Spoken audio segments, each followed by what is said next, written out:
Hey everyone, it's after 7 o'clock, so we're going to call the meeting to order. Thanks for everyone showing up.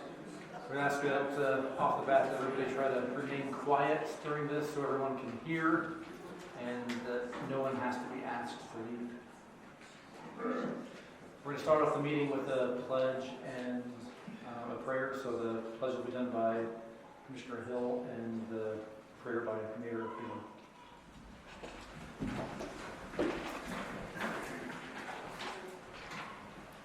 After me. I pledge allegiance to the flag of the United States of America and to the republic for which it stands, one nation, under God, indivisible, with liberty and justice for all.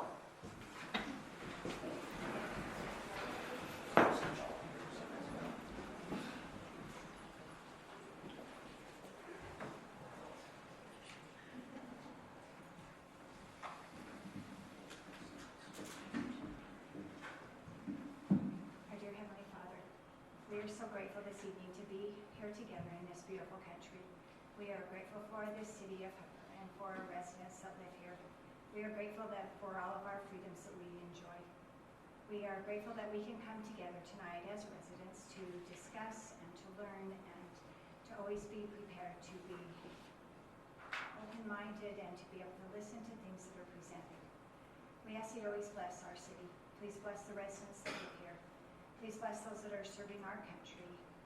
We are so grateful again for all that we have, and we say these things in the name of thy Son, Jesus Christ. Amen.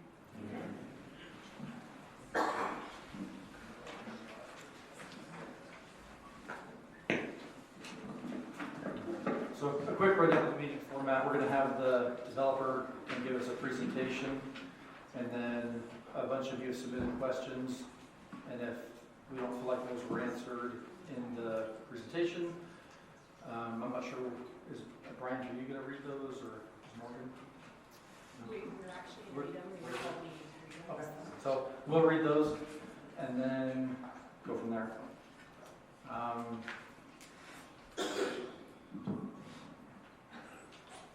We had talked a little bit about putting a time limit on this tonight. I don't know if that's something that we want to officially plan on. Well, there were a lot of questions that were submitted, and just so everybody understands, some of the questions were very similar in nature, so we tried to condense those as much as we could with still having the same questions answered. We did make a copy of every question in its entirety that was submitted if anybody wants to see that. Just for transparency purposes, we did try to make sure that everybody's questions are going to be addressed tonight. There still are quite a few, so I don't know. It's up to you if we want to say we'll go for a couple hours. Yeah, we kind of discussed the 9 o'clock. Okay, is that? So that's what we're going to plan on then. Okay, Stuart, did you want to begin? You want me up here? Yeah. There's a mic. There's a mic right there. That way those in the back can hear you. Yeah, thank you. Is this on? Now it's on, I think. Thank you. Thank you for having us here. Maybe to tell you a little bit about the process we've gone through. We looked at a site, and as we came in and talked to the city staff and the mayors, I think I've talked to both mayors during the period of time, and other city council people. They met with some staff members and some of the planning commission members. I thought we ought to come in and talk to either the planning commission or city council. I can't remember what meeting that was. I came to a few council meeting. And when we were at the council meeting, we were just came in to show them what we were doing.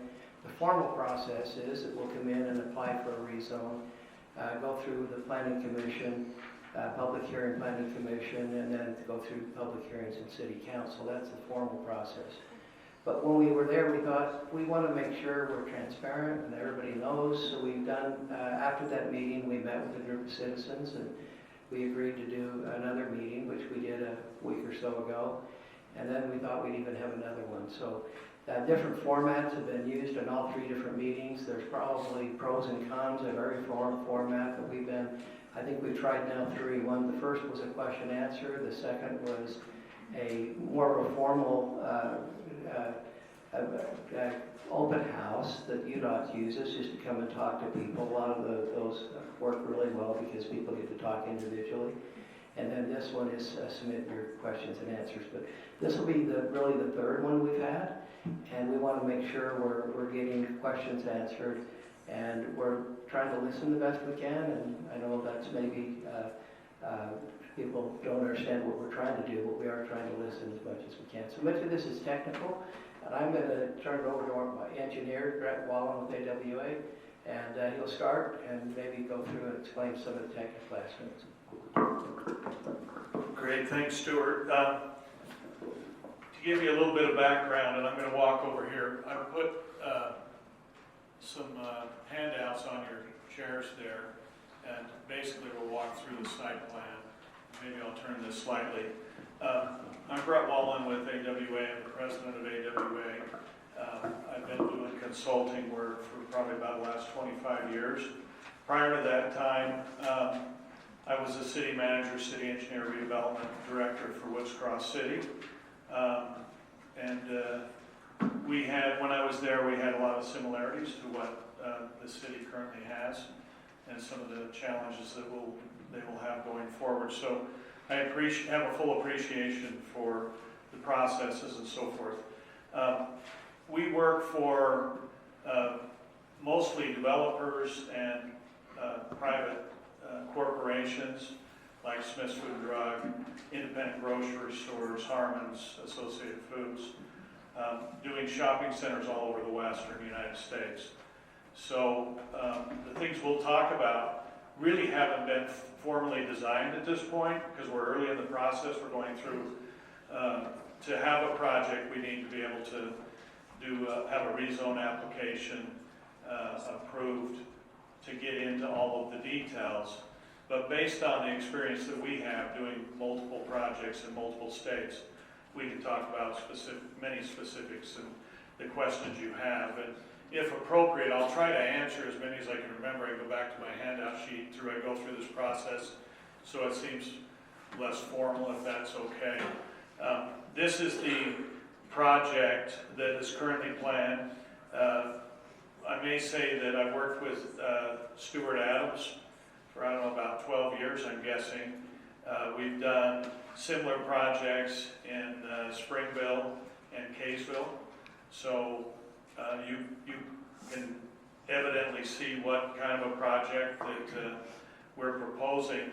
This one is slightly different because the purchase of the property includes a remainder parcel that can be developed into residential homes. The purchase contract with a short closing requires them to go ahead and develop those simultaneously to be able to make the project work. Normally when we come in at this stage, we wouldn't be talking about who the specific user is. Normally we would, the grocery store would just be shown as an anchor. In this case, Smith's Food and Drug has allowed us to go ahead and identify them as the ultimate anchor of this shopping center. And so we have them located here. This is a very similar marketplace to those in West Point or Kaysville or North Ogden that's closest to you here currently. We have 1, 2, 3, 4 parcels that can be developed into different types of retail uses. Those are currently in the preliminary planning stages, as well as a full-service fuel center for Smith's Food and Drug and their fuel program. So they have incentives with their fuel program for discounts on gas based on shopping in the store. The Smith store also on the way this is currently laid out, it may change, but currently on the east side of the store is the pharmacy drive-through and the pickup area for if you call in or order on groceries online, then you can pick up those groceries.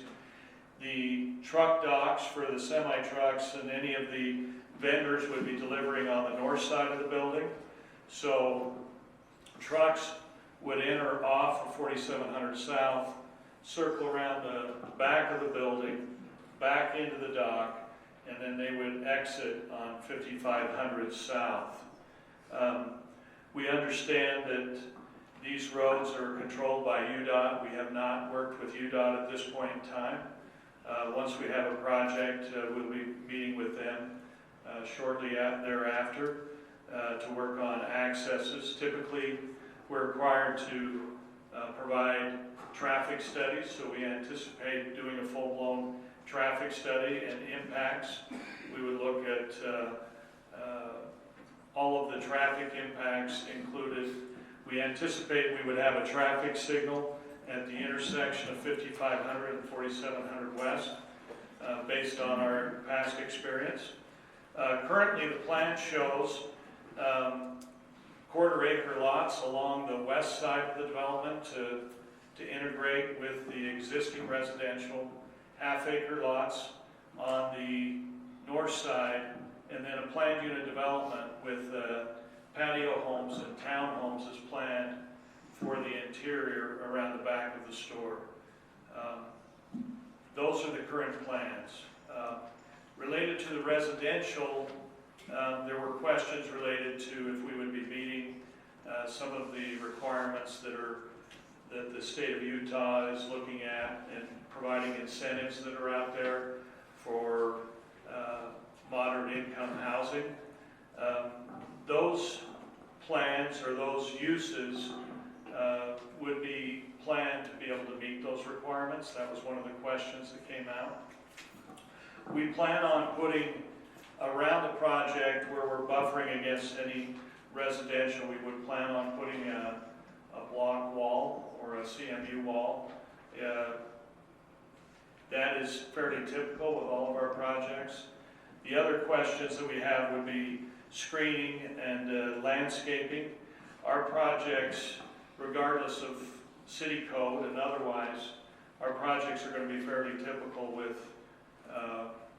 what you see out there in Kaysville. In other words, if the city code's not as restrictive as what Kaysville was, we'll still be providing similar types of landscaping and buffers that are consistent with projects. One of the questions came up was elevations of the building. Typically, Smith's Food and Drug is working with the government agencies to try to meet the local flavor of the city and the community. We have projects that have unique elevations, and those are things that we will try to work through the process as far as architectural elevations and making it feel at home. There were questions relating to Stuart Adams and as him as a developer, and the number of years that I've worked with Stuart. I work with a lot of large developers and corporations doing these types of shopping centers, whether it's Woodbury or others. And you know, Stuart is a smaller developer, and he works very closely with government agencies and the citizens, and he's very concerned to make sure that the impacts are minimized and negligible to the citizens where we come into these different types of cities.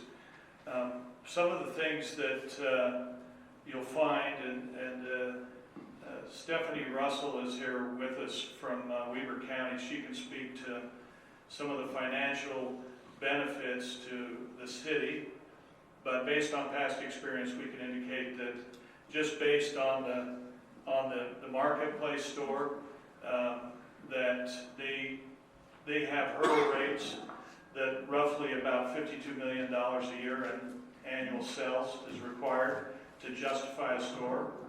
And based on that, if you're conservative, those estimates bring in about $390,000 annually to the city on the conservative side, and on the higher side would be about $520,000 annually to the city. Having been a past city manager trying to balance budgets, I know how important that is, and to provide the services that the citizens require. So that is a big benefit. In fact, as we go from annually they have a shopping center convention in Las Vegas. Most communities are down there working on trying to bring these types of developments into their community because of the benefits and the services provided. So it's a great opportunity for the city and to be able to take those tax dollars and put them back to work here in the community. Let me look at my list and see if I Want can. to get Stephanie to talk? Oh, sure. Stephanie, you want to go over that? Good evening, everyone. I'm Stephanie Russell, Weber County's Economic Development Director and Government Relations Liaison. These types of projects are really unique, and they're very competitive. You're very fortunate to have a developer that's interested in your area, that's done their due diligence and their homework to look at what type of benefits that this type of project would bring to your community. The first thing off the bat is that you're looking at a diversified tax base. So currently, as you know, cities and counties run off of property tax. In the state of Utah, anytime you bring in a retail type of tax, you're going to augment your income in your tax base significantly.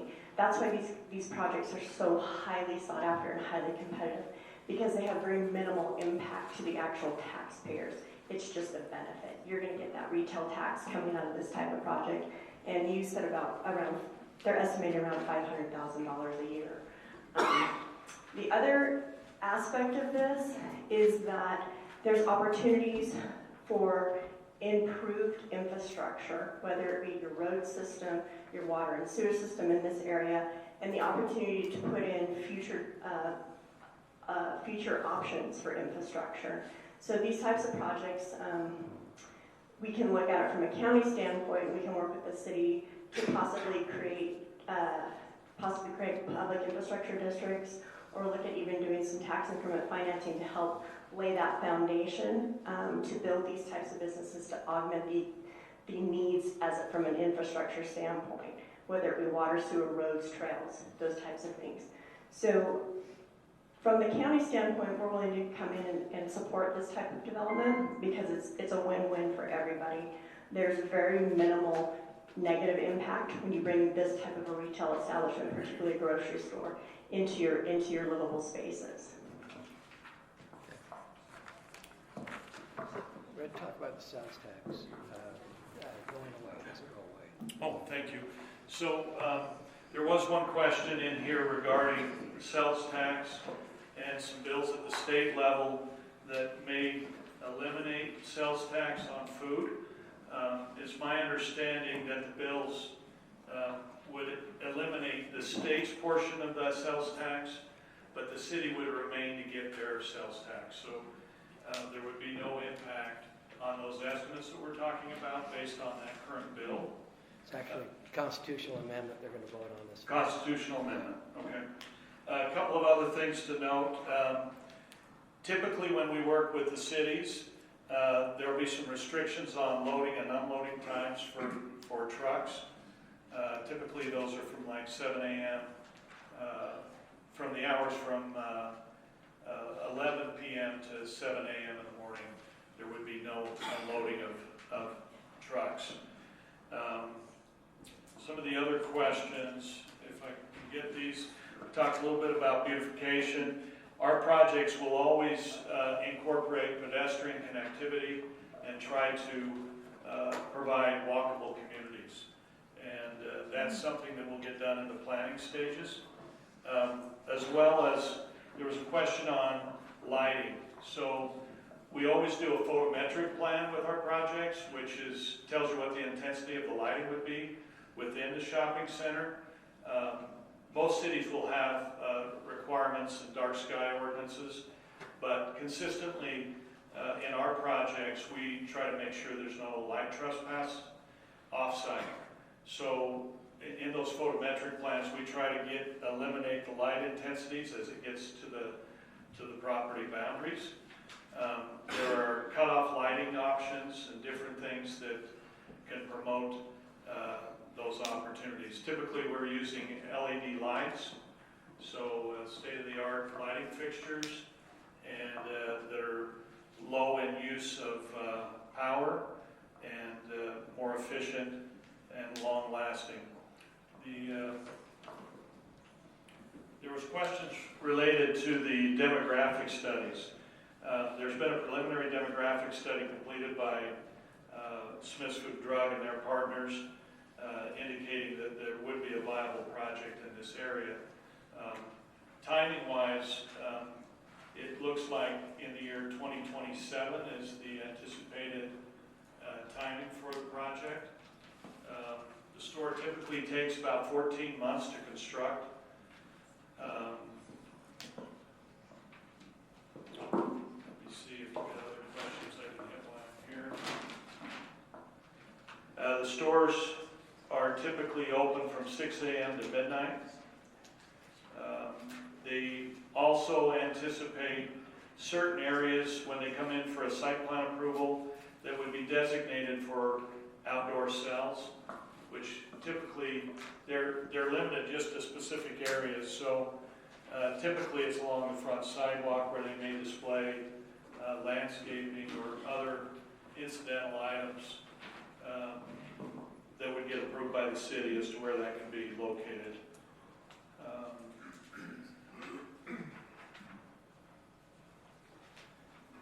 And the demographic study that they do is really proprietary. It's not something that they typically share the details on because it's a competitive advantage in the marketplace for them. We talked about traffic studies. One of the things that you'll see with the services being provided here locally is you'll have an elimination of traffic trips eastward to where those services currently exist. So overall there's a reduction in traffic through providing those services more locally.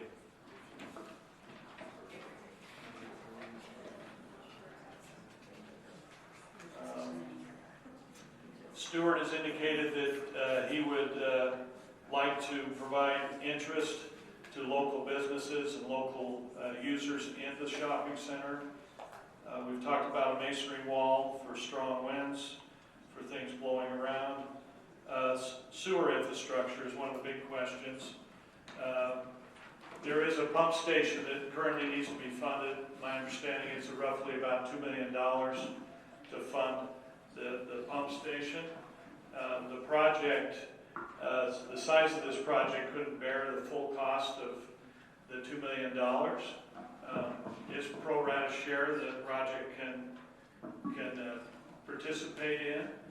The city has indicated that they would like to look at some alternate funding options for finishing the lift station so that not only through the project will facilitate it, but assist in getting that project completed. There was a question related to whether this project would be built without the residential, and I think we've kind of addressed that already, that with the purchase of the property that this proposal that would be provided to the city would be for both to be rezoned at the same time and proceed.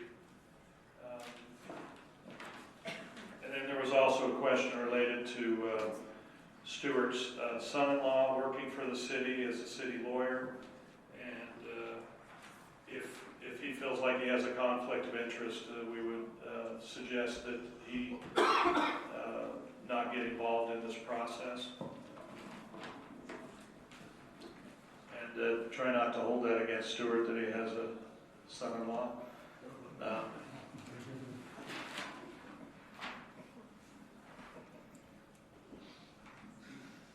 I think that's about it. One other question was related to who the builders may be of the residential. At this point in time, we really don't even have formal plans on the residential. We just have concepts that we've looked at and uses. So the next step would be once we have a zoning application in the process and approved, then we would start on the planning of those residential designs, as well as a more formal design on the commercial retail, and finalize the overall plan. There could possibly be additional property added to this commercial design that we have currently, a small portion. There could be other elements that slightly change. But this is what we have at this point in time, and we're trying to be as transparent as we can. Anyway, Stuart, do you have anything that I've missed? No, let's open it up. I think the council or planning commission had some questions. You can read through them and see what we missed and make sure we're covering the questions that were asked. So thank you, Brett. Okay, so one of the questions that was sent in says, would the developer be considerate of a smaller format grocery store in this same area? Instead of a full marketplace format, would they be open to considering a regular grocery store similar to their location on 1900 West in Sunset, Roy? Yeah, that's a good question. Somebody at one of the meetings mentioned the store, is it Kent's in Far West? Does it have an Ace Hardware with it? And they said, we'd really like to see something like that. And I looked at it, and we actually, you do the math. I don't know how big Kent's is, I'm guessing right now. 65. Probably 65,000 feet. It's got an Ace Hardware next to it, and it's probably 15,000, 20,000 feet or something.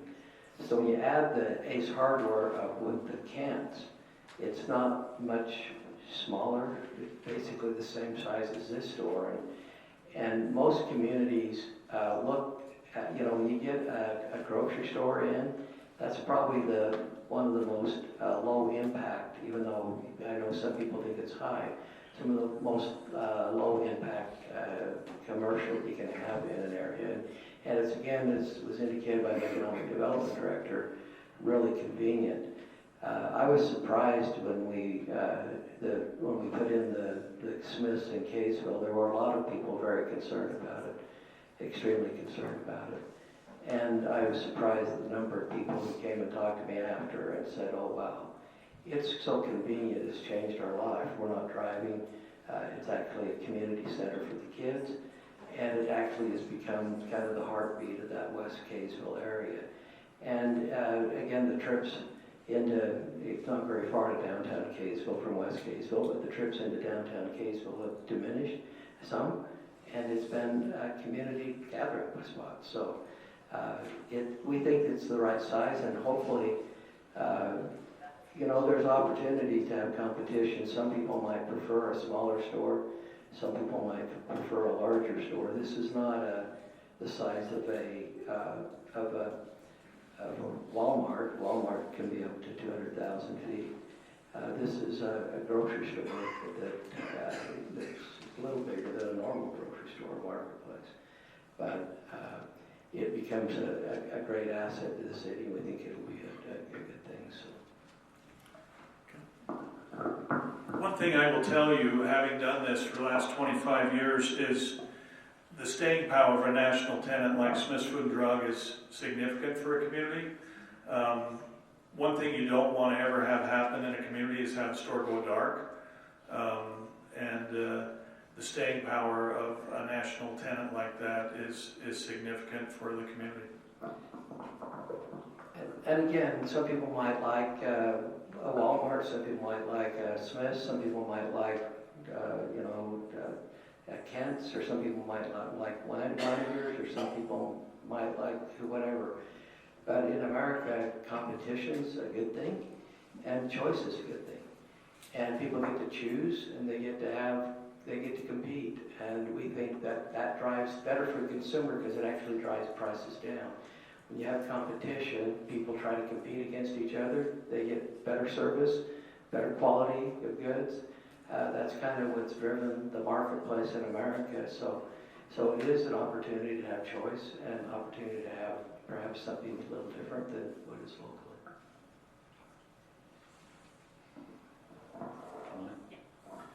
Okay, another question that came in, and I think this was answered, but I'll just paraphrase it. It was, what is an estimated time frame of project completion for both the Smith store and the smaller retail pads? And I think we heard that it would possibly start in 27 and be a 14-month construction. Is that? Yes, that's correct. We would anticipate about 2/3 of the pads being developed simultaneously with the store, and the other third of those pads coming in shortly thereafter. Okay. Okay, so, part of this was answered as far as how much revenue to the city is this project estimated to bring in. And then this question probably applies more to the city part of it. Says, could this amount be made up by raising taxes or reducing spending? Before and if we as a city consider this, we should obtain an independent financial study of what the actual numbers would be. Also, the utility tax on the facility, what is expected from that portion? And then they just reiterate, Stuart, do you know the actual dollars that this would provide for Hooper? And I think you already talked about what you're estimating on that. But as far as, could this be made up by raising taxes or reducing spending? Does anybody on the council or commission have any comments on that? $500,000 divided by what, 5,000 houses, that reduces that to pay $10,000 for 20 county houses, whatever.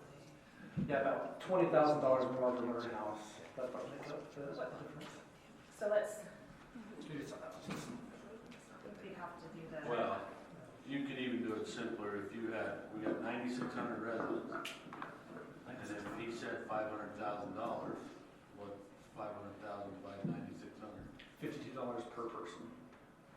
Why don't we look at houses? Because I think there's about 3,000 residences. 500,000. So, and $166 per year, which would be an increase of about $13.83 a month on property taxes, right? But how much does Hooper charge on your property tax right now? What, $50? So it's like a It's 400% increase. So 200%. Say that out loud. On a $500,000 house, Hooper collects $79.20 in city tax a year. a year. 12th lowest in the county. Yeah, we're the 12th lowest in the county. And one thing also to be considered, when you have a project like this that comes in, there are some increases in costs such as law enforcement and infrastructure maintenance, things like that, where with the property tax, that money would all come in as revenue, right? That's one of the questions that's on here a little bit further, so we can address it at the same time. I don't know, just something to consider.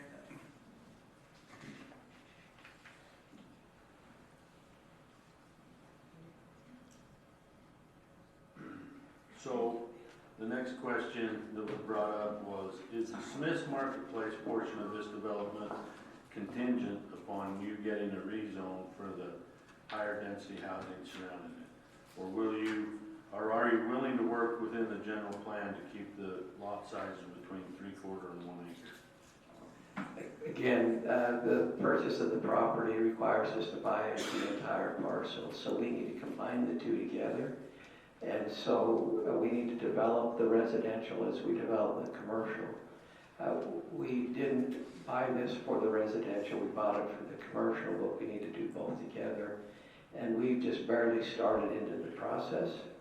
And we are looking at trying to figure out a way to make sure that the city, and we've talked to people that actually believe it's better to buffer the commercial with some higher density residential than it would be to put larger lots up against it. So we're walking through that process with the city and trying to determine exactly how that will end up.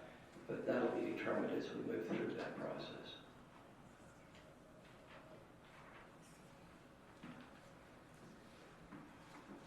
Okay, we already, There is one other question that kind of ties on to that. It says, so if the developer is appeased with the request for rezoning, what precedence would that have on setting for future development? Would it open a door that could not be closed?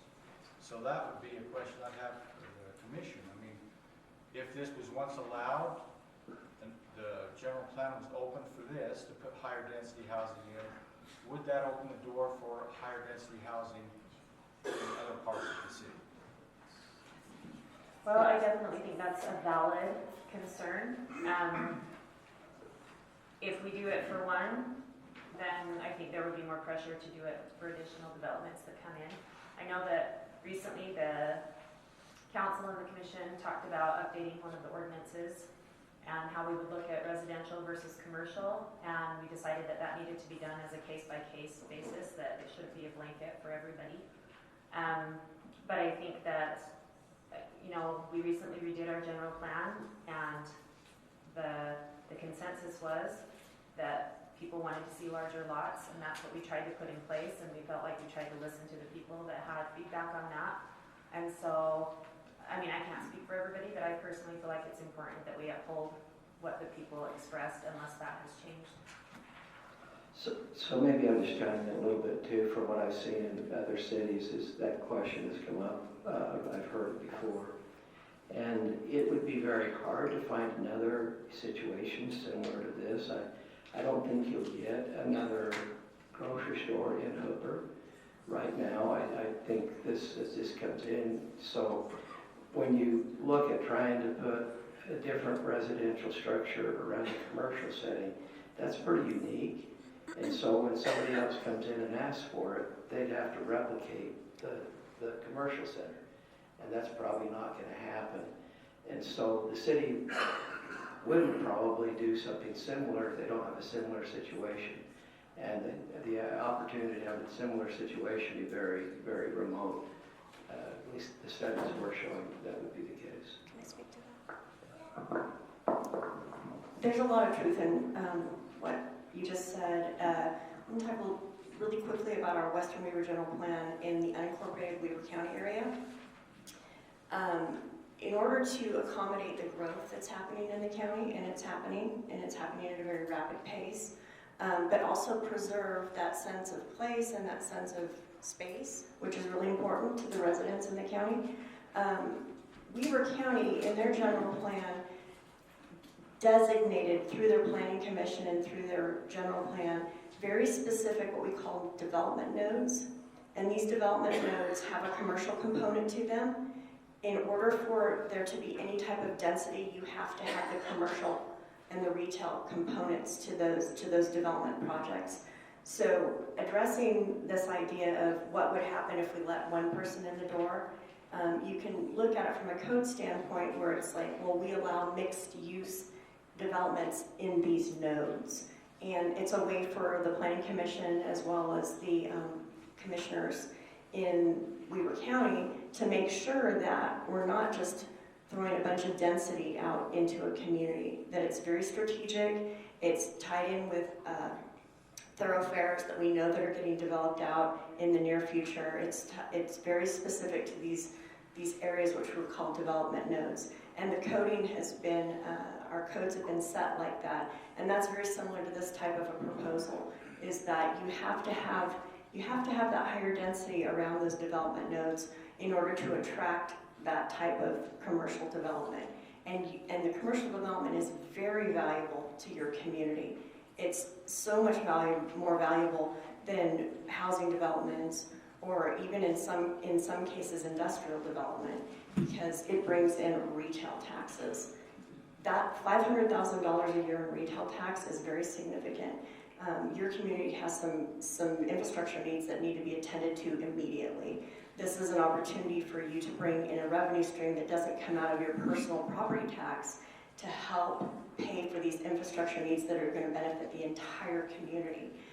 So looking at it strategically, there are ways to steer the development so that you're not just throwing high density all over your city, because that is a concern for everybody, but doing it very strategically in association with very specific commercial development nodes.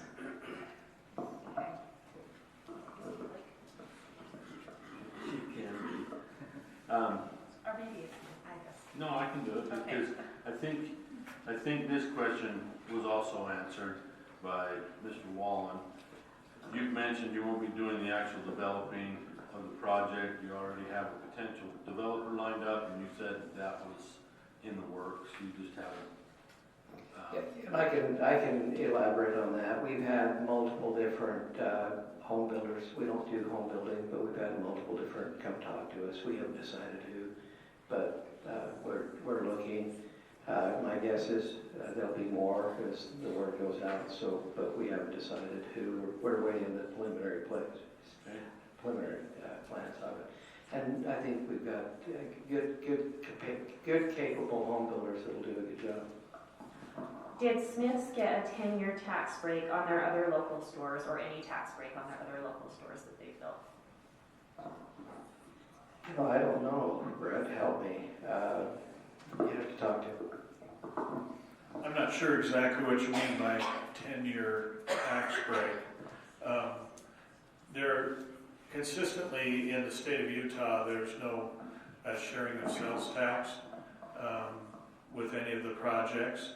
There has been infrastructure projects that have been incentivized for retail projects coming in. In the past, a lot of cities would encourage these projects to come forward because they are in high demand, as Stephanie's tried to describe. But I'm not sure specifically if I've answered your question. I think I heard you in one of the meetings talk about RIT or something like that? RDA? RDA. Okay. So, thank you. That clarifies. So, and Stephanie could probably speak to this as well. I know she has experience. RDAs are redevelopment agencies or economic development agencies that are set up to try to assist in providing infrastructure to allow projects to move forward.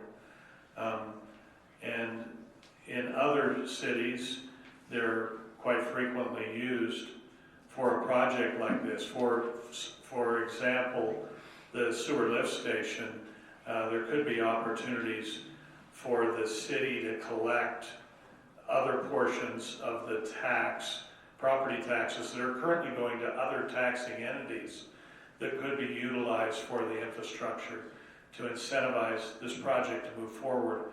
And then as that's paid off, all of those taxes go back on the tax rolls and get back to the taxing agencies. Okay, I'm going to emphasize something about they're in the state of Utah. They're actually RDAs the name's been changed to community redevelopment agencies. The city would work directly with the county on that. It does not come out of your taxes. It is a tax increment on the property, and the property owner, it's a rebate. So that's not something that comes out of the general tax base. It comes out of the taxes the property taxes that are generated by the development. And what it is a percentage of that increase from the baseline. It's an increase. When you put the development on a piece of property, the property values go up, and thus the county will tax you more for your property. That increase is negotiated, and a percentage of that increase on occasion is given back to the developer. From the county standpoint, our participation agreements and our policy is that tax increase, if we do manage to do a negotiation, that goes back for infrastructure development. So I just want to make sure you guys understand it is not coming out of your personal property taxes. It would come out of the developers and the owners of that parcel. It's a parcel by parcel basis. And it's not even an increase to them, right? It's just a change in where that money's Exactly. allocated. You'll always get the baseline. The city will always get the baseline, and the county will always get the baseline. We've never received any income from an RDA. If we ever participate in RDA, it's gone to the city.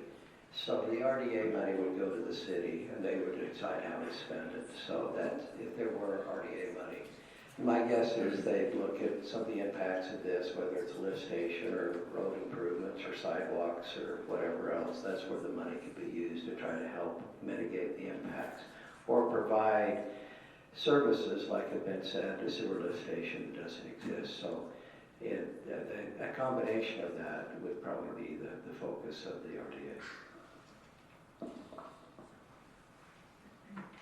Is there any preference for local, non-chain businesses within the development, especially the restaurant, or do you only anticipate putting in chain? Say that one more time. Is there any preference for local, non-chain businesses within the development, especially the restaurant? We'd look at anything that comes. So if you got a list, give it to us. We've asked, and I think in 2 or 3 different surveys. I'll give you an example. The mayor of Kaysville had 2 requests. One was Anita's, one was Jimmy John's. We couldn't get Jimmy John's to look at our site. I actually stopped by, I was in Springville at our other site, stopped by their store in Springville, bought a sandwich and talked to the manager there. On my way home, I called the number the manager gave me and finally got Jimmy John's to come and look in Kaysville. Right now, it's there. I think they've got 35 stores. It's number 5 out of 35. They brought a Jimmy John's to Kaysville. Guys, I'm glad I found you. That wouldn't have happened if the mayor hadn't called me. And other citizens have called. Same thing with Neaters. It took us a long time to go get Neaters and see if they were interested. But if you got a local store, we love local restaurants. It brings a great flair and a different, I think, aspect of the community. I will tell you right now, if you took the Little Caesars out of West Kaysville, you would have a revolt. There's so many people love that Little Caesars. They come and get their $5 piece of pizza. I don't know how they do it for $5. Maybe it's not 5 anymore. But you'd have a revolt, and probably a bigger revolt if you took the Fizz out. So between the Fizz and Little Caesars, that's the change of attitude that's come. They really enjoy having those type of services close to their home, where they don't have. It's very convenient. Okay, so I'm going to combine somewhat the next two. Has the developer already purchased the lot in question? And B, does the developer own other lots in Hooper that he intends to develop? We haven't purchased it. We have the property under contract, and we don't have any other plans for spots in Hooper. I will say that this isn't the first effort that Smith's has made in the area. And maybe I need to be a little careful because I don't want to speak for Smith's. But they were looking at a spot just down the street in West Point, around the corner. West Haven, sorry, West Haven. And we aren't. This is the only site we have. The West Haven site was not acted on. I think there's an apartment complex on it now. So the next questions, those ones were specifically directed at the developer. The next questions could apply to the council commission or the developer. So, Sheldon, do you want to help read some of them? Yeah. Okay, you want to do number 10? You guys are doing a great job. Number 10 says, in the recent work meeting, it was discussed that the higher density housing being proposed for this development will provide affordable housing that will allow our children and elderly to have opportunity to stay in Hooper. My question is, what will these new townhomes be priced at? Can you guarantee an affordable price point? Will the planned housing development help satisfy some of the moderate income housing requirements? The answer is yes. If with the type of planned unit development, I think it will meet the requirements.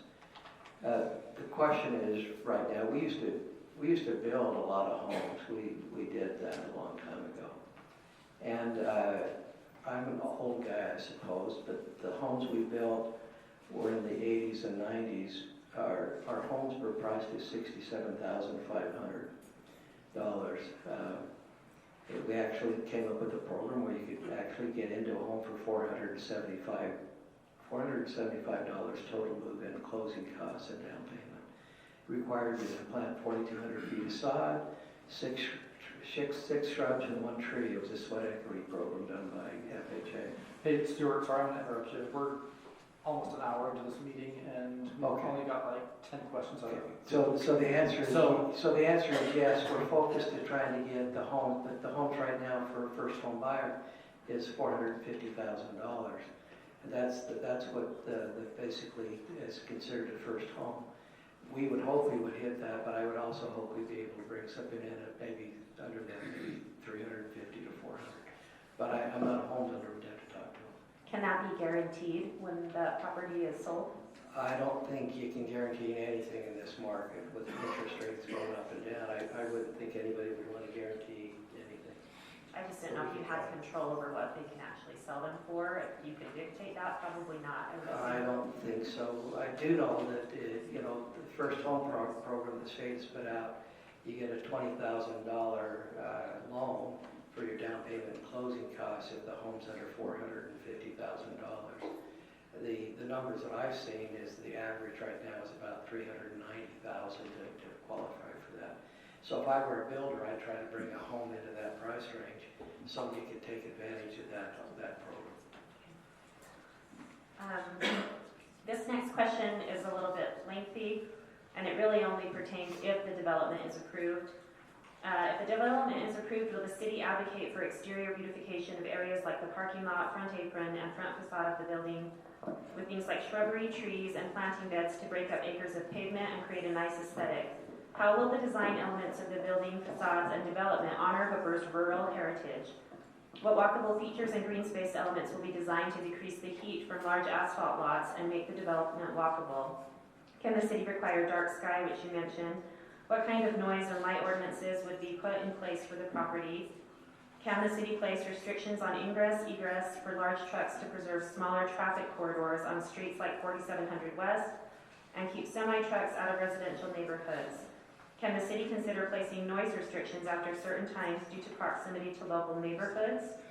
Can things like delivery trucks, external trash compactor use, external speakers, and outside forklift use be limited to operating hours between 7 a.m. and 9 p.m.? Can the city consider restrictions on outside storage and seasonal outside storage? Can landscape selling centers, connex, storage containers, parking lot events, etc. be limited to certain portions of the property and for certain times of the year? Hooper winds are strong, and we need confirmation that the perimeter between residences and the development will be solid block or rock walls durable enough to withstand our strong winds. Are all of those things that we can put in our requirements, or are there any of those things that you as a developer know that would not be appealing or allowed with this type of a development? My guess is that your current code does not address all of those issues. And my suggestion would be that we probably work through a development agreement to incorporate and work with you as closely as we can to get all of those included. That's probably the simplest way to deal with that. I know that both Stewart and Smiths would be open to that. But I addressed most of those issues as I talked already, related to, hours of operation and, the trash. The only thing I probably didn't mention that in the truck docks, the trash compactors in the truck docks, their trash compactor is fully enclosed. They pick that up, remove it, dump it at the landfill and bring it back. Very sophisticated system to control the trash. But all of those items are very typical items of what we would be dealing with on every project. And I don't see any large issues there. Thank you. There are already several grocery stores in the surrounding area. How can we know if a development like this will be profitable enough to be worth it? What other options has we, as a city, mayor, and council thought of? What else have you guys thought of? Well, I can address the first part of it with my opinion. Okay. I think, I've shopped at Smith's, I've shopped at Kent's and Weiner's and Walmart, and I found Smith's to be very affordable compared to those other stores, so I think that competition, like Stuart talked about earlier, is more of a threat to Kent's and Weiner's than it is to the Smith's. My concern would be if we have the same amount of people and they're shopping at Smith's and they're shopping at Kent's and Weiner's and Winco, and we've got another Super Walmart coming in on 4,000. And we have a Super Walmart over in Clinton as well as the other Smiths. I would want to make sure that, are we going to have enough revenue based on, with this going in, what's going to entice people to come here instead of going to those other stores that they're already shopping at. Hooper's not a huge city, so that's something like if we did some sort of a study, I think needs to be taken into consideration. If there's enough patronage to that would actually sustain it and bring in enough revenue without us having to put in more rooftops in order to sustain it.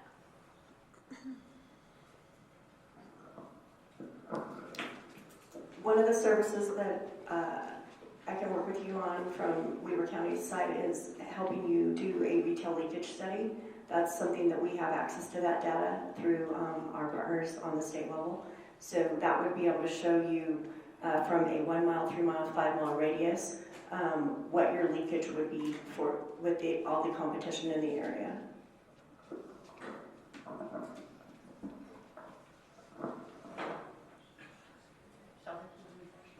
You want me to do it? If you want.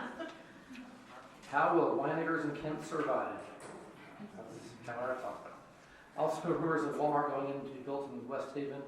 What is that impact? How will the introduction of a big store affect small businesses? And what measures will be taken to mitigate any negative impacts on these businesses? Have the long-term economic and social sustainability of our town been considered in the decision to build a big store? And what are the projected impacts 10 to 20 years down the line? So that's for me.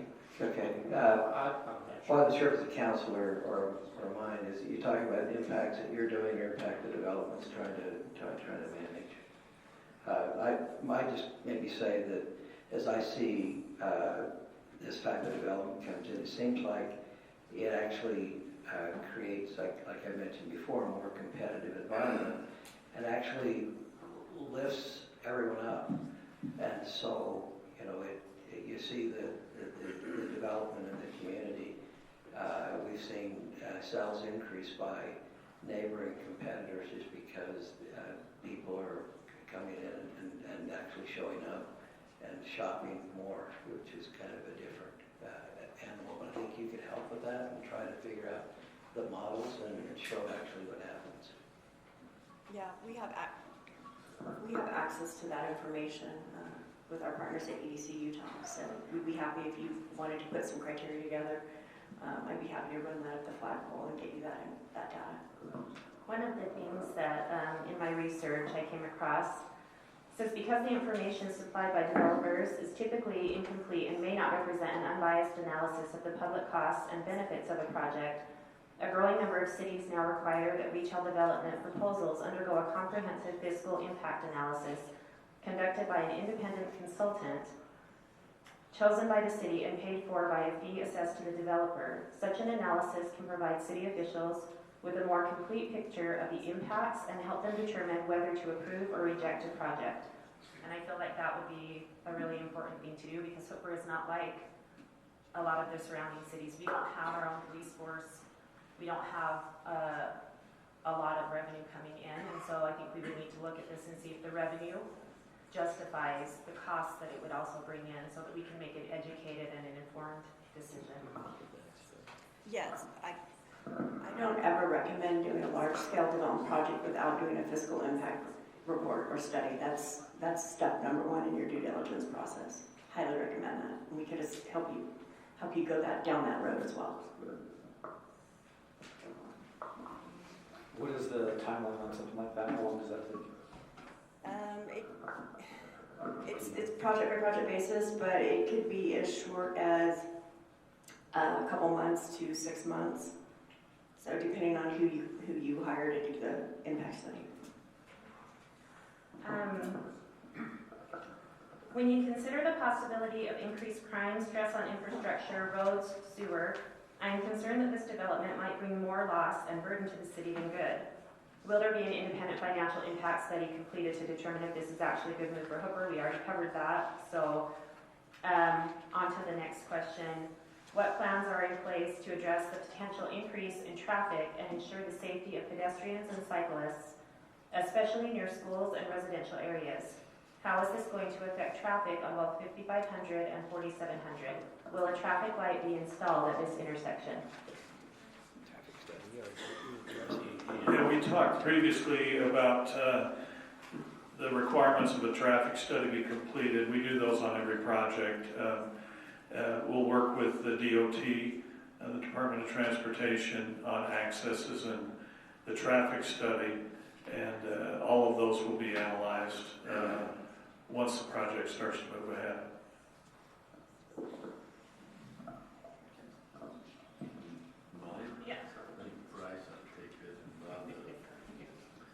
Could you please explain the mitigation strategies for light pollution, which I think you addressed, noise and increased traffic, idling and pollution from vehicles and security, especially for the residents on adjacent properties. What company has done the environmental impact study on underground storage tanks for high water table areas like Hooper? Hazardous chemicals can spread rapidly through soil seeping in groundwater, causing cancer and harm developing children. Even a dribble can pollute a wide area. We have a very high water table and prone to flooding. I worry about the underground tanks leaking from under the dispenser island, the spill buckets, submersible pumps, along with piping. Sounds like somebody's worked on a field project. Smith's Food and Drug does fuel centers all across the country. Their parent company, Kroger, is in a large amount of the United States. We encounter high water tables in the majority of places that we go anymore, especially in the state of Utah. A lot of times those when they place those tanks in the ground, they'll have to dewater the tank hole, which is the excavation. But primarily, the state-of-the-art environmental system is all controlled and regulated by federal government, and the state regulates it as well. Kroger follows every environmental code and title to the T. You just can't have those type of facilities all over the country and not follow all the regulations. The groundwater table will not be a problem in this case. Shelby? I would like to know how the proposed residential development behind the Smiths, how will residents enter from the west? Will it be along 5300 South? 50, I think that is the access into the project from the west, is that correct? 5300? No. Is there a stub road? I'm not sure where 50, maybe we got Is to, it on the? yeah. So that would be the access into the residential from the west, is that the question? Just read the residential, not to the commercial. No, if you notice the commercial, maybe you can point to it there, there's a block wall around the commercial. Okay. And so the block wall would encompass the commercial. Does that make sense? Okay. The next one we've already addressed, but I'm going to read it just so people know. We talked about it. Please be transparent. Okay. Please be transparent. What kind of tax breaks are being offered, and what other rules come with that? Has the developer asked for a tax break? If so, how much and for how long? And then the other question was asked, how will this affect our taxes? Again, we've not asked for any tax break, but the discussion's been about an RDA. So if we create more tax value, more property tax value, there's an opportunity to use that value to solve some of the problems like the sewer pump station for a period of time, which would allow that pump station to be built and benefit a lot of the communities, but maybe there are some that don't want it. But in the last meeting, I think I talked to 5 or 6 or maybe more people who live in the proximity of the pump station. One individual, maybe they're here tonight, said, I've been living in my home for years. I'm trying to build a home next to my home, but I can't build it because I can't get a sewer permit. And very distraught about it. And other people up and down 4700. So we're not asking for any tax breaks. We're simply allowing you to use the tools that would be available to the city. If the city chooses to do an RDA, we can't do any of that as a developer. So if you were to do that, that may be able to help you with infrastructure costs. But there are no tax breaks. Would an RDA cover the entire lift station or just a portion of it? If it only does a portion? We haven't run numbers. Have to do an Yeah, analysis. Okay. Yeah, that requires an independent analysis, and you'd have to run scenarios. But even with an RDA, if we were to build the entire lift station, you would need to treat all your citizens fair. There can't be anybody that's given us or anybody else be given a break. We have to pay our fair share, and those that would hook on would have to pay their. You'd have to set up a policy where you treated all your citizens fairly. At least that's my understanding.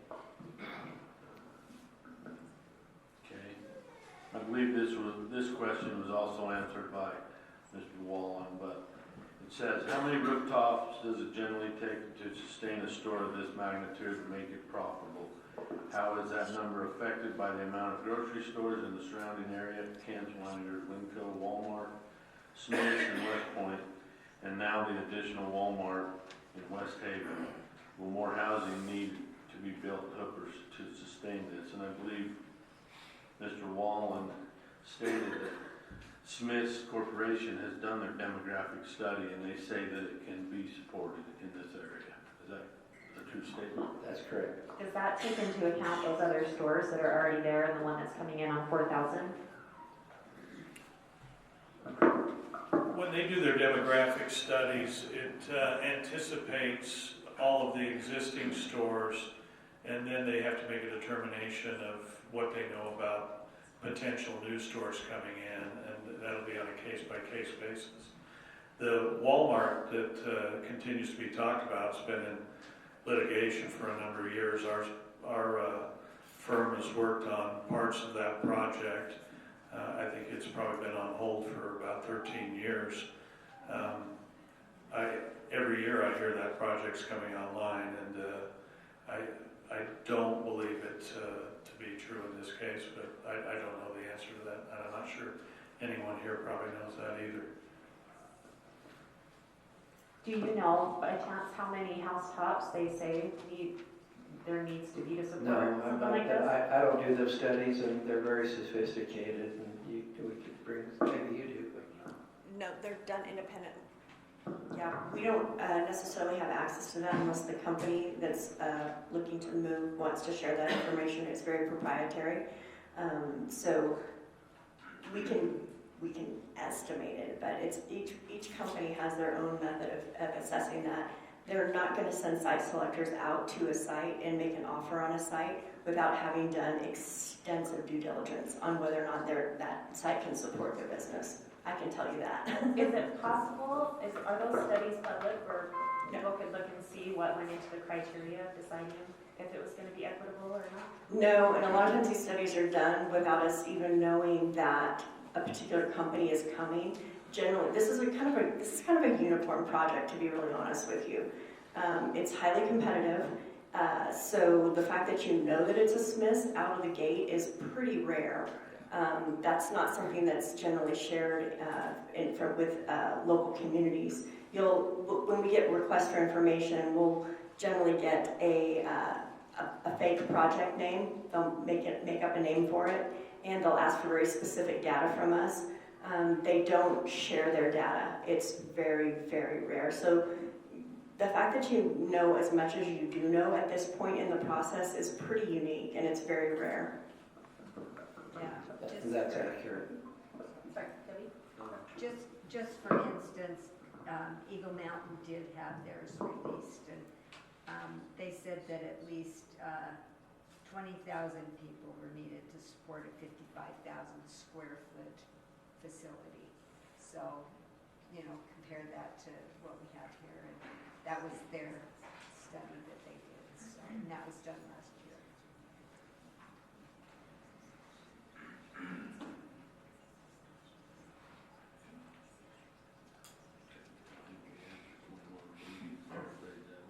Okay, 21 just has to do with who's going to be responsible for the sewer and if the homeowners on 4700 West would be able to hook into that at reduced or no cost to the homeowners. From what you said, everything needs to be done fairly. Have those homeowners already paid an impact fee? Do we know that? I think some of them told me they had. Maybe they came to them and asked them to, and they didn't pay it yet or something like that. Anybody live on 4700 wants to answer that real quick? Can you answer that for us? No. Go ahead. Yes, I have already paid my impact fee for a site that I can't even build on. Okay. Not all of us have, though. I have not.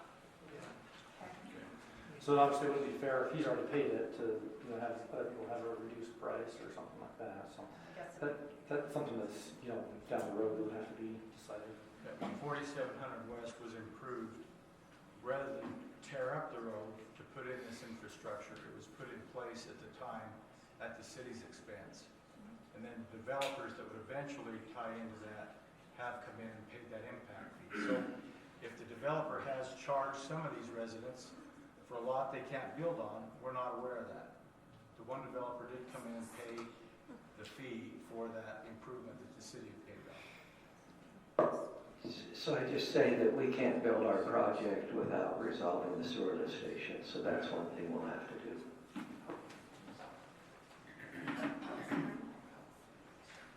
Okay, sorry. Could the townhouses be changed to patio homes or townhouses limited to 2-story only? Yeah, we haven't even started into that process. We'd like to know what the developer can provide, for what price point.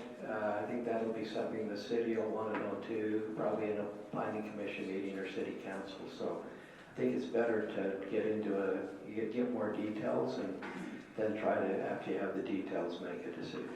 Okay. The next question deals with reference to the sales tax revenue of the grocery store. We currently collect 3% on groceries in Utah, but the proposal in November to remove the sales tax. What is the portion of the 3% the city collects? And if the tax is zero, what other revenue can the city expect other than non-food sales tax and property tax? So help educate us. If they do away with the 3%, how does the city continue to collect their sales tax? Because zero is zero. So I'll just say quickly that there's a constitutional amendment on the ballot for this November. You'll be able to vote to remove the sales tax on food. That is only the state portion. That does not affect the city portion. You can talk more to that, but there's sales tax is broken up into city, state, and county. Yes, county.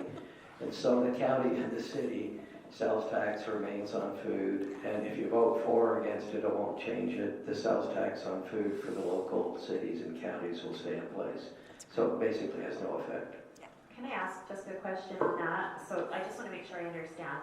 So if Smiths estimates that they'll do, I can't remember what you said, like 52 million, and then, so my understanding is 0.5% of those proceeds stay with the city where the business is located, and the other 0.5% goes to the state where all of the businesses that people shop at send that 0.5%, and then that money is reallocated out to the municipalities based on population and zip code. Is that right? For the most part, yes. Okay. Yeah. So the number that you came up with, the 390 to 520,000, what percentage was that taking into consideration of the sales tax that would come back to?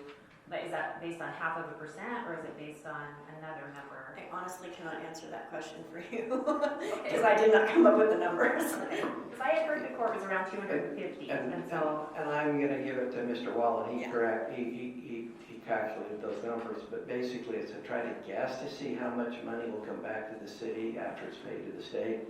So that may be 0.75%. But then it's offset by, those are Smith's numbers only. There's additional sales tax revenue that comes that goes directly to the city from food, from prepared food, like a restaurant tax and those type of things. And there might be some excise. There also might be some excise tax factored into that. So it would take more than just a desktop analysis to really break that down. If you're really that interested in it, I can have you meet with a comptroller, and he would be able to explain that a lot better than I can. Yeah, I just was trying to Give it to figure Brett, so you So out of as you stated, the first 0.5% goes directly to the city, and then the other 0.5% goes back to the state, and then they share it. 0.25% comes back minimum, and then the rest is kind of based on population. So we estimated at the low end the 0.75, so Yeah. the 0.5 and the 0.25%, we estimated at the low end would be the full 1%. And so we're saying it's somewhere between But it there. didn't include any restaurants. Didn't include any restaurants. The other thing, it does not include utility taxes, franchise taxes, and so forth. When we talked to the city today, they indicated we needed to talk with their accounting people that are consultants to get that information. So it's not available yet. Before we're done, we'll provide that information. But it is a conservative number.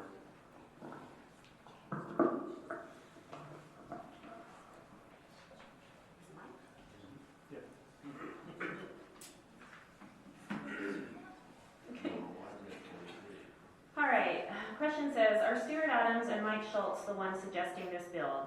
The city, country, and state are not for their disposal. Yeah, I just say that Mike hasn't talked to me at all about this. I know Mike really well.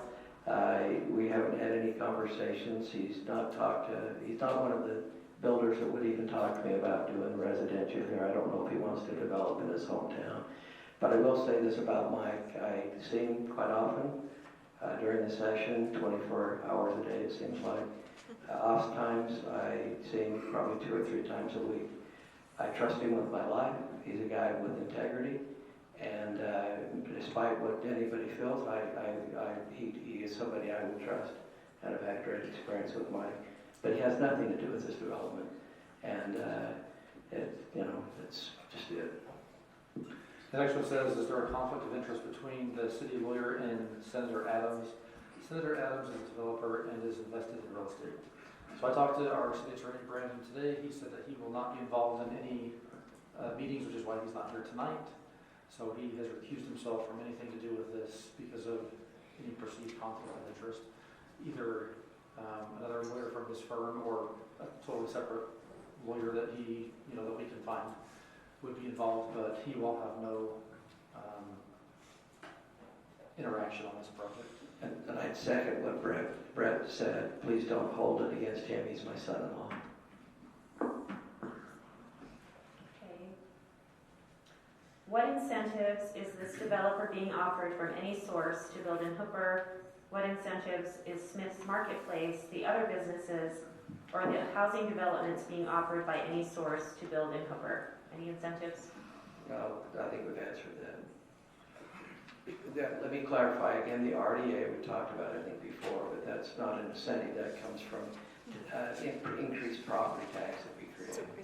And the city has control of that. You'll decide whether you want to do that or not. Okay. All right.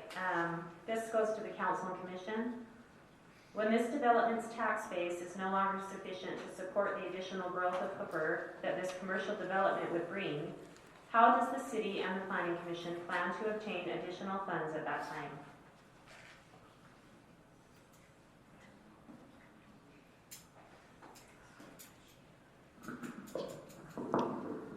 So this kind of goes back to that critical piece of doing a fiscal impact analysis. And that will take into account not just this project, but future growth elements as well. You can work that into that analysis. And that way you can see if this is a sustainable project. And you'll know coming out of the gate, this is a sustainable project, this is not a sustainable project. That's why that's one of your first steps of due diligence, is to make sure you do that fiscal impact analysis. I agree. I think that's a great idea. I know Syracuse City recently talked about doing a property tax increase this year, and if you go to their page, there's been a lot of comments. People have said, well, we were told if we did commercial, we wouldn't have a property tax. Why is this happening? And I think we have to make sure we're looking at the whole picture and see, like you said, do the study and see if it's going to bring in more costs that in the long run is going to increase other costs to the city. Yeah, and that's just a small part of your due diligence. Your other part is really looking at your overall general plan and seeing if it does accommodate future growth. I don't know when the last time it is you updated it. It might have been recently, yeah. So using that general plan as your roadmap for development is really critical as you're going through and looking at each project on an individual basis as it relates to the overall general plan and that what your future projections are for growth. I also checked into a few other cities that have a large tax base, Riverdale City raised their property taxes 2 years ago, and they currently have a local sales tax as well. And Kaysville City raised their property taxes in 2023. So just because you have a large tax base doesn't mean that you're not going to have your property taxes raised. It's just something that's proven by other cities and by what comes along.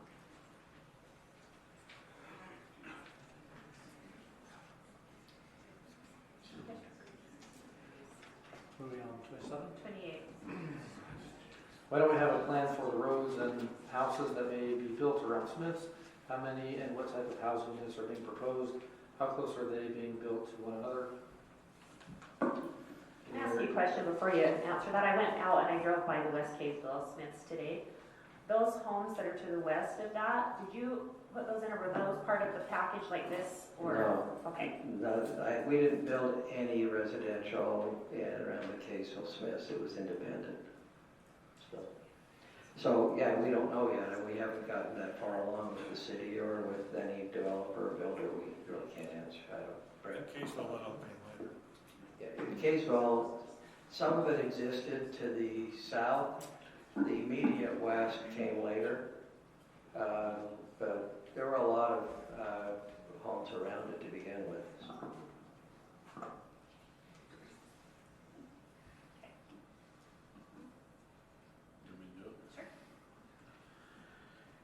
I think this has been answered, but I'll read it anyway. If there's open space planned in the housing area, who will maintain it? Will it be an HOA, or is it going to be city employees? And I don't think we know that yet, because we don't have any idea what the housing area is going to look like, correct? Correct.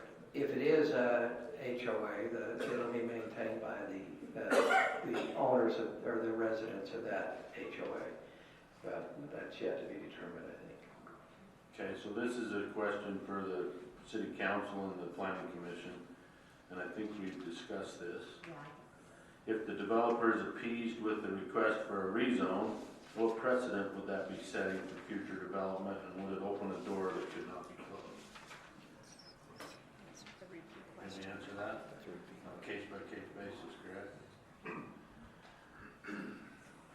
Bryce, do you want to get in on this? I'd hate for you to not be heard by the citizens. Dale stole my microphone, so. And talk louder.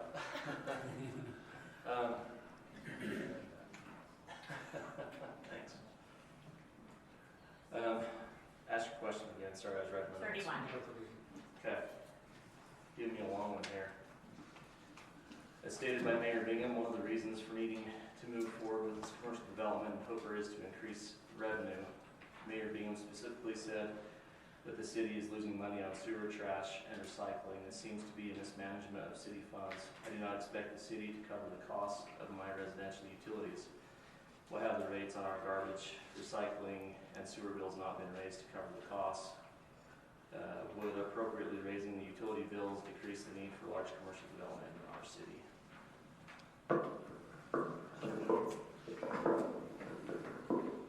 Is it on?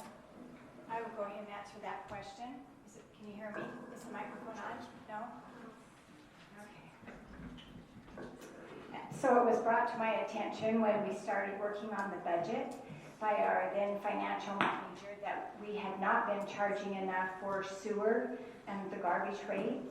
And so I hope all of you will come to the next city council meeting on June 6th at 7 o'clock. That's when our budget will be approved, and the city council will vote whether or not to do the increases that we need to in order to have us break even on those costs. With breaking even on those costs, yes, that will cover the utilities, but we still have a lot of other projects that need to be done here in the city. At our first work meeting, our public works director came and said that we had several stormwater projects that we needed, and he at that time made the comment he didn't want to give me the list because he was afraid it would give the mayor a heart attack, to quote him. He later did provide us with that list, and there were 13 stormwater projects. This is just stormwater only. And I asked him if he had an estimate on those, and he said we would have have to have engineering plans, of course, but he thought they would average probably around $13 million. So the answer to the question is, yes, we do need to make sure that we are paying utilities. Legally, with our utility fund, we are not supposed to be charging any more than your utilities cost, but to be fiscally responsible, we should be charging what the utilities cost. I don't expect anyone that does not have a recycling can to be paying for my recycling can if I choose to do so. So it will cover that. But as far as some of the other projects, and as he mentioned, this isn't counting road projects or any other projects, we still do need increased funds in our city to cover those. Mayor, can I say just one thing really quick? This is where you guys have an opportunity as a community to do what's called public-private partnerships. It takes the burden off of the local taxpayer and puts it onto the developer. So this is an opportunity to have some enhanced infrastructure that's paid for by the developer. We do this a lot in the county. We use public infrastructure districts. It's a mechanism on the state level that's created by state statute.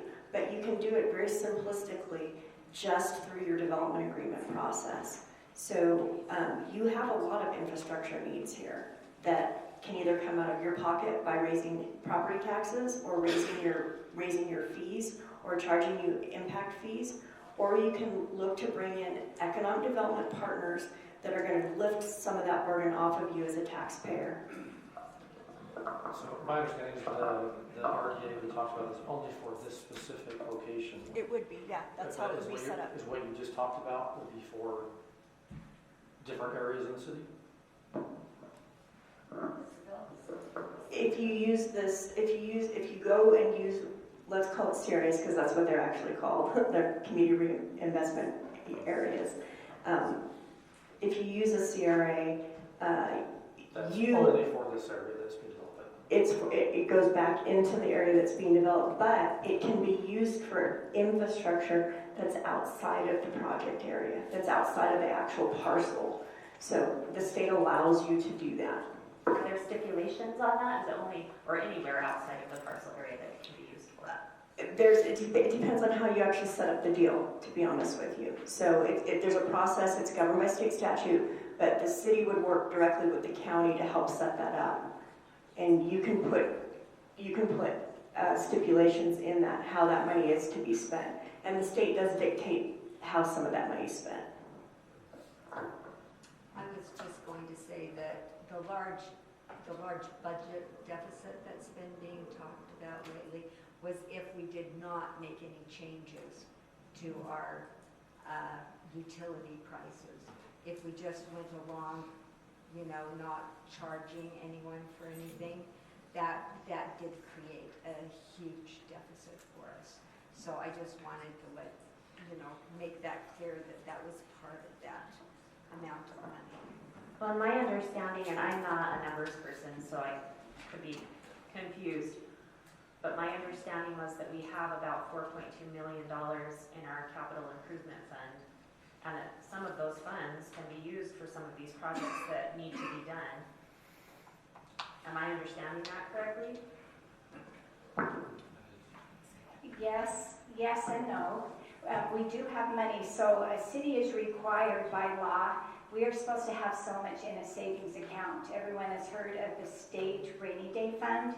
Cities are also required, they would like you to have between 20 to 25% of your city's total revenue to be in a savings account. That prevents cities, of course, from going bankrupt because they spend all their money and have no money there. So you're correct. We do have money.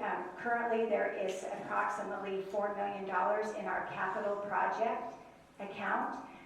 About $2 million plus of that should be set aside for our savings account, which then again gives us about $2 million. But hopefully, again, you'll come to our budget meeting because if you go through some of these projects, we currently have one on 5900 that is $800,000 that has already been committed to by our city council. We have another project that is another road that needs to be widened in anticipation of a new school. That is something the city council will be voting on, which is another about $325,000. That doesn't touch any of these additional projects that our public works director is talking about. And just to give you, not to take up too much time, so I'll say this really quick, but just to give you a couple of examples what these projects are. We have a pipe that's going underneath the road down by the cemetery that is completely rusted through. He said at any given time that arm collapse and the road will collapse. I asked him if out of those 13 projects if he would rank them in order for me, and he said, I don't know how to because I don't know what will collapse first. We have another roadway that's going up 4600 that is starting to slough off into the ditch. That road is used quite often now because we've been working on a 5500 project now for quite some time.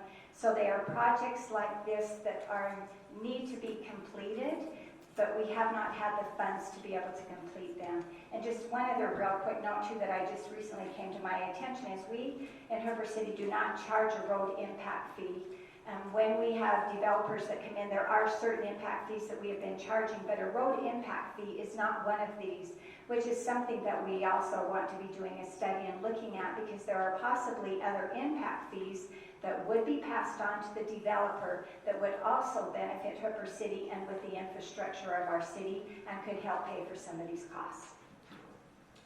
I just want to clarify too, the project that was mentioned in West Haven with the elementary school, that $300-something thousand, that has not been negotiated yet. They're still in the negotiation process. So Hooper's portion has not been decided on that yet. So it could be lower, could be higher, but it has not been decided yet.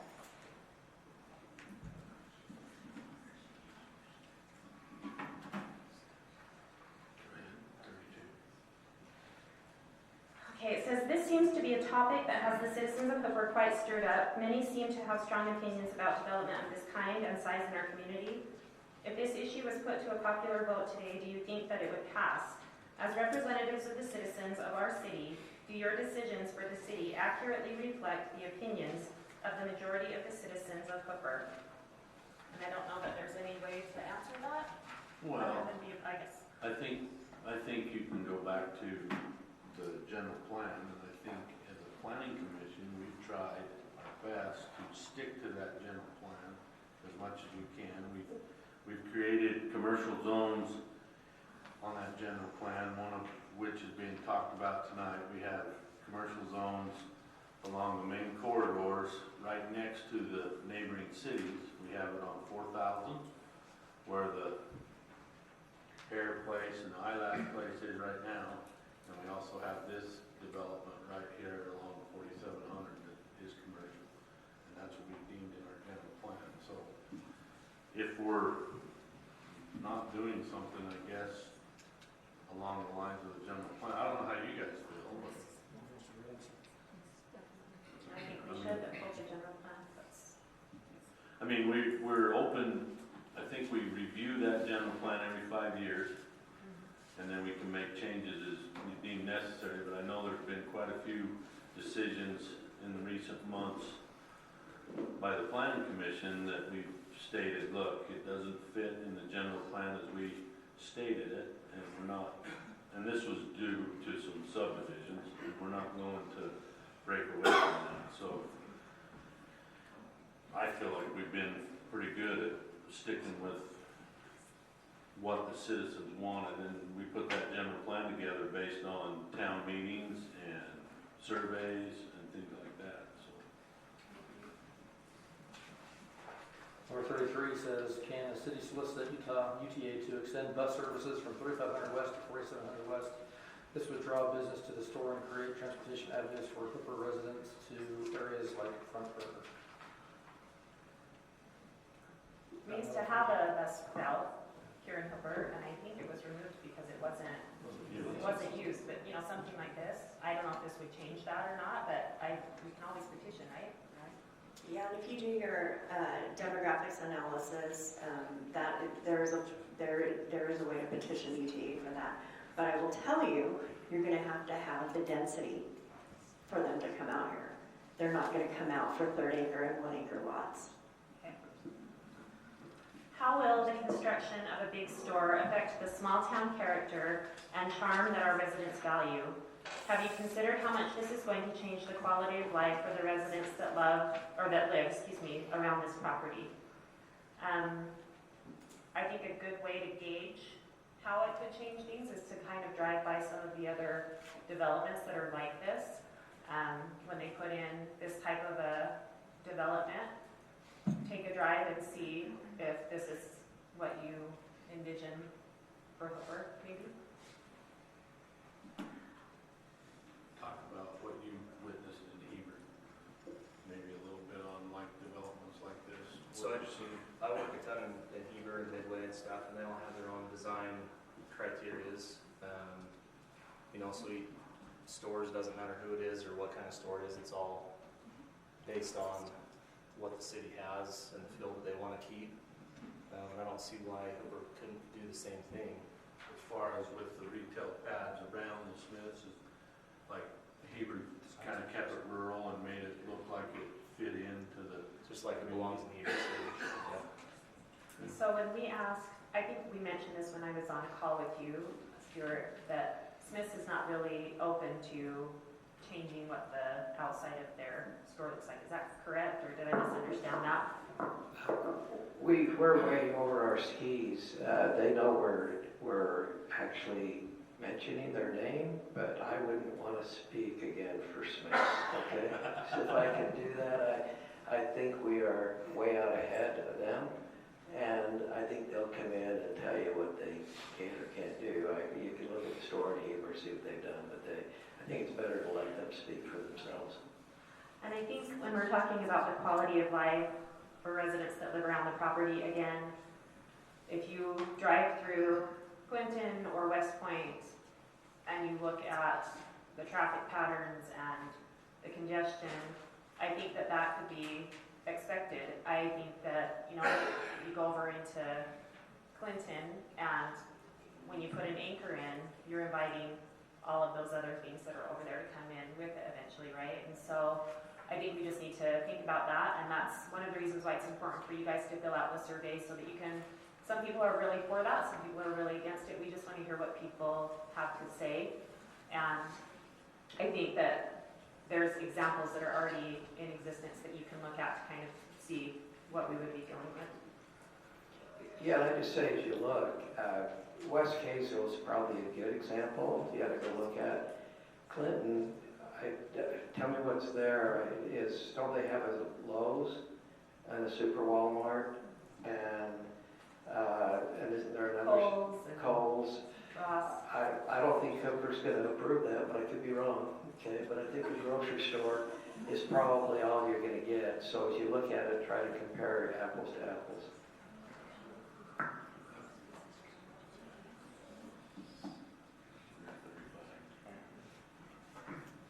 It has been stated on social media that Hooper's budget has been operating in the red and that Hooper is a sinking ship. It was insinuated that if citizens do not embrace this type of commercial development being proposed, that Hooper's option would be to be annexed into Roy or West Haven. Some of these statements were made by public officials. Are these statements accurate, and where is the information coming from? I can go ahead and answer that one as well. Please come to our budget meeting that will be held on June 6th, 7 o'clock here in the building, and then you will be able to go through the budget. There were some residents that attended. We so far have talked about our budget twice. We had a budget work meeting, and I think there was maybe 10 people in attendance. I don't remember counting for sure. We talked about our budget again at our last city council meeting, at the work meeting, and we also had our financial treasurer that was here at the time, the city's treasurer. So that would be my recommendation, is for you to come. The budget, so there is a public hearing for the budget, so it will be in a packet. If you always go to hoopercity.com and look, you'll see the meeting's agenda. There will be a packet. The entire budget will be on there for you to be able to go through and review. So it would be great if we would have this many that would come to our budget meeting as well before the city council ends up approving the budget for our next fiscal year. So But is there a possibility that we will be annexed into Roy or West Haven? Because I've had several people that have asked about that.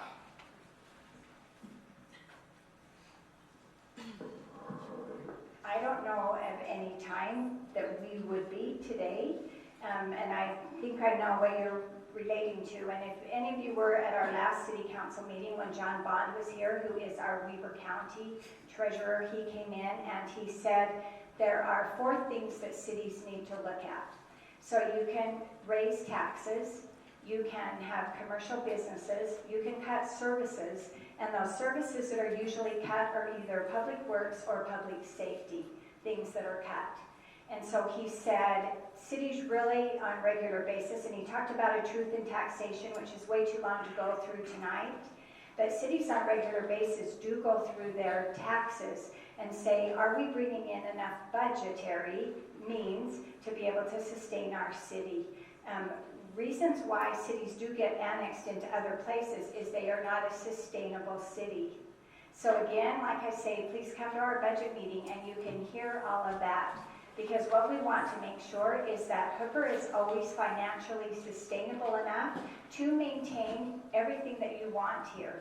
That we can maintain our public work services that we need, our public services that we need, as well as maintain our parks, our roads, our storm drain, our sewer, everything else that needs to be done. And hopefully we can all work together to make this happen. Okay, we're getting close on time, so I'm going to try to go to some of these that were, I feel like the most pressing, and we had a lot of people send in similar questions. One of them says, how will the town manage potential increases in traffic accidents and ensure adequate emergency response times? Will Hooper need additional law enforcement coverage and possibly their own police force if this project goes in? What will that cost?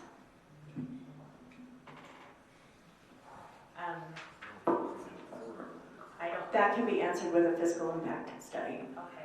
That's how you get the answers to that question.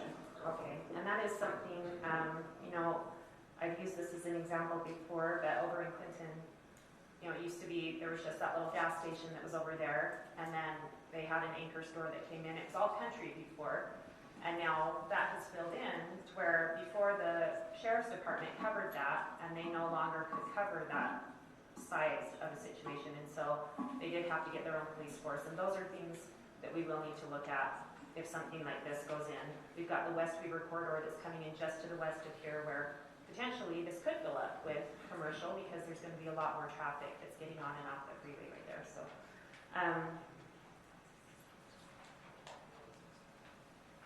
how does this impact the 2 local elementary schools? How do we Well, they get more tax dollars. So positively, it's a win for the school district. I guess one other question on that is if this project went forward and they talked about a traffic light at 4755, that could almost be deemed a safety feature because now you've slowed the traffic down for the kids to walk across or be on the sidewalk. I mean, it could go both ways, but I guess you could make the argument for, in my opinion. Will there be any kind of transportation study or anything like that done that goes along with this? I think we've talked about that 2 or 3 times. The answer is we do it on every project, yes.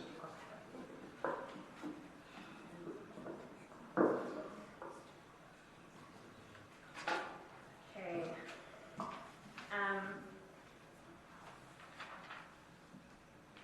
What will the rest of the application and approval process with the city look like for this development? Will there be other meetings and an opportunity for public comment? How will the council ensure that the voices of residents who are concerned about the store are heard and considered in the final decision?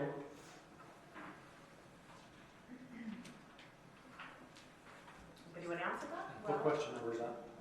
44. 44. I'm sure after the impact studies, there will be more questions and answers. It's almost like this is kind of a precursor to the actual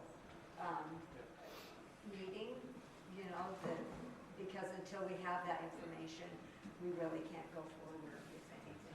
So everything that's been done so far, including this meeting, is all kind of above and beyond the normal process. The minimum that they would have to do is come into the planning commission and request rezoning. So everything we're doing so far is to, get as much public input as we can. And worst case scenario, when they come to and request this to happen, it's the open forum at that point where the citizens comment, 3 minutes per person. So that will be available at the bare minimum if we don't do anything in addition to this meeting. The standard process is for us to come in and submit a rezone application and go to planning commission. The 3 meetings we've had, these 3 meetings and the other conversations we're trying to have with the community is not necessarily standard, but we're trying to give citizens an opportunity and try to be here. These next two I'm going to combine. Have alternative, and this is to the council and commission, have alternative economic development strategies been considered that could benefit the town without the negative impacts associated with big stores? Is there a possibility to support and enhance local businesses to achieve similar economic goals without introducing a big store? Also, why place a huge commercial area for a gathering place on the edge of Hooper? Why not place it more in the middle so all of Hooper can enjoy it by Sinclair maybe?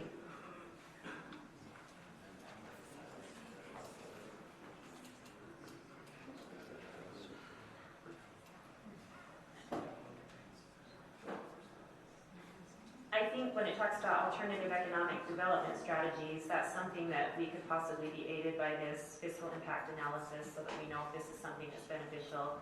I know there's been an interest expressed in, when we did the general plan, people talked about wanting smaller shops, more ma and pa type things.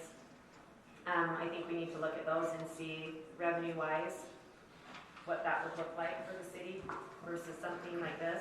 Well, but the other problem with that is none of those types of places has come forward to the city and say, hey, I have an idea.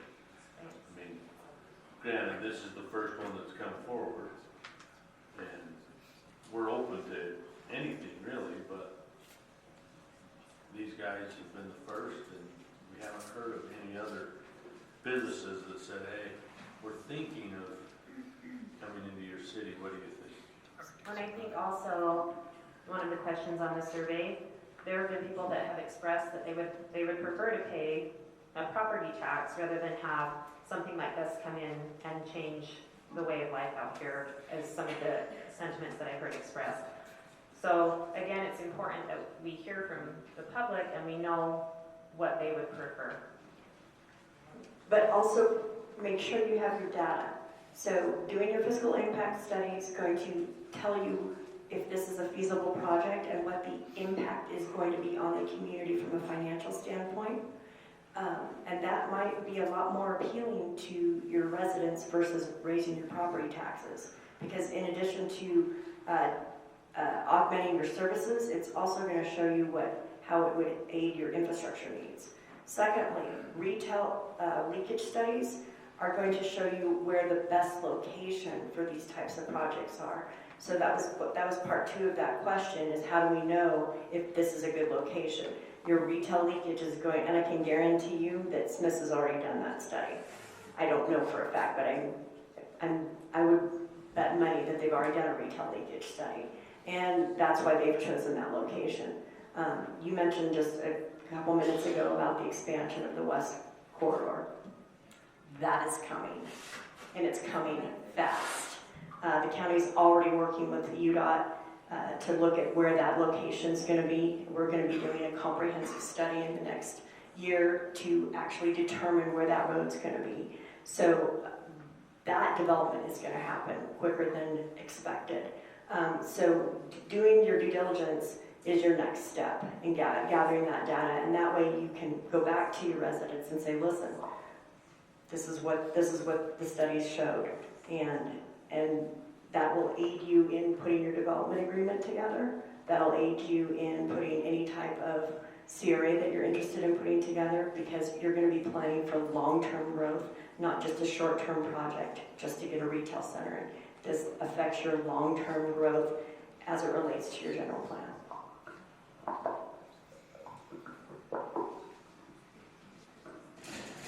We only have about 8 minutes left. Do you notice any other questions on there that you want to, because I know we put a time limit.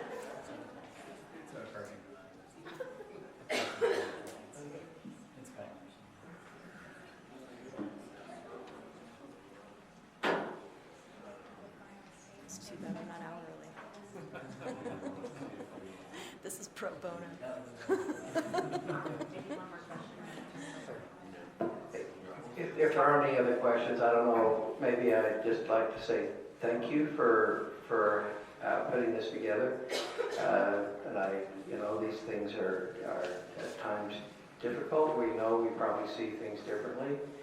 I've been through the process many times, and this process, and it is a great process to have input, and you've done a great job tonight, so I want to say thank you.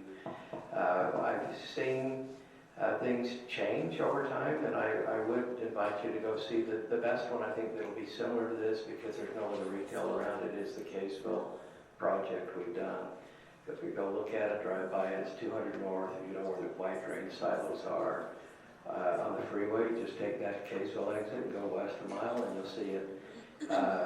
Talk to the neighbors and knock on their doors. They're pretty friendly out there, and they'll tell you they probably didn't want it when it came in, and now go talk to them. And I've talked to a lot of them, and they are, like I said, you would have, maybe Costa Beat is more important than Fizz, but you'd have a real revolt if you closed Neaters, Costa Vida, or Jimmy John's, or Little Caesars. They really like having their kids walk over to it, to be able to. That's just their opinion, but it may not be yours, but it's at least a good comparison. You can go talk to people. Recommend you do it. And anyway, thank you. Thank you for having this meeting. Thank you for coming. I just want to reiterate, because I've heard from several people that this is a done deal. Application has not been made yet. It hasn't come before the Planning Commission or the City Council. If that does happen, there will be a period for public comment where you can get up and you can speak and let your voice and intentions be heard. We haven't even started the normal procedure. We have to make application if we do. We really want to try and get as much information out as possible. So hopefully you feel like some of your questions have been answered tonight. We appreciate Stuart and his team coming. Are we still accepting the comments? Yes, so the survey is still open. That will be open for at least a couple of weeks. We just barely opened it about 5 days ago, and it was Memorial Day weekend, so we have not had, there hasn't been a lot of chance for people to participate in that yet. So you can do that online. If not, that you can fill out a written, okay, there's a QR code there to scan so that you can access it that way. But please encourage your neighbors to get involved and to fill those out so that we have, it's just one more tool to help guide us in this process. Normally I would ask for a motion to adjourn, but we're not doing any motions tonight, so I'm going to go ahead and call it. The meeting is adjourned. Thank you all for coming out. Thank you.